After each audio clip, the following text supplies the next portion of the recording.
Hello everyone, this is Fixed Income Outlook for the month.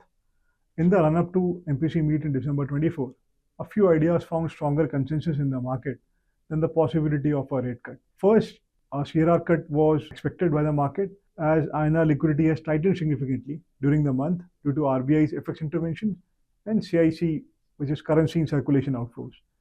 This was realized as 50 basis point CRR cut was announced by RBI. The outlook for the liquidity, however, still remains bleak as there are no large inflows in the form of GSEC redemptions and currency in circulation is expected to only increase. We expect the banking system liquidity to switch to deficit following tax outflows this month. The other given before policy was the revisions in the growth and inflation forecast by RBI, as both numbers have surprised the market in the last prints. Q2 FY25 growth number at 5.4% was lower than the any forecast market had.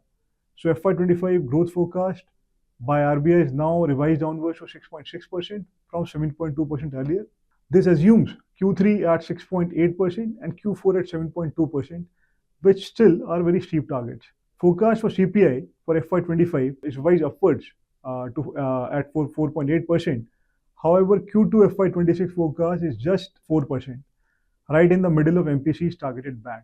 Going ahead, we expect CPI number to moderate.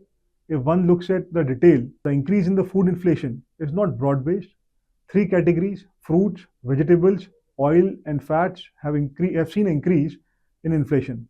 Inflation in other food categories has either remained stable or moved lower. Further, despite the small uptick, core and core inflation remains low.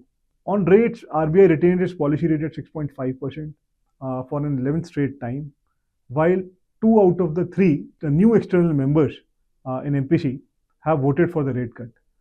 We believe now there is an even higher trade-off between growth and inflation.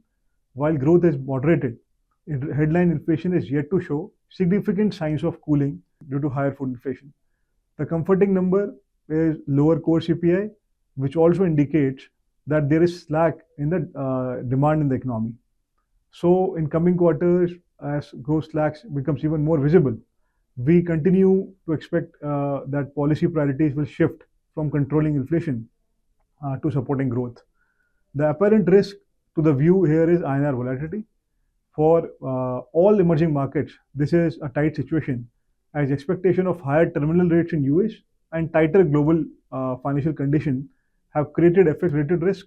India, though, is relatively well placed in comparison to peers due to its domestic demand-driven economy, higher growth, higher foreign currency reserves. In addition, one comforting factor is that Fed has given a 75 basis cut till now, which has widened the policy rate differential with India, and additionally, 25 basis point cut is expected in the current month, which will create even more headroom. So once the FX-related risks have subsided, we expect 50 basis point rate cuts and next year. Thank you. Mutual fund investments are subject to market risk. Read all scheme related documents carefully.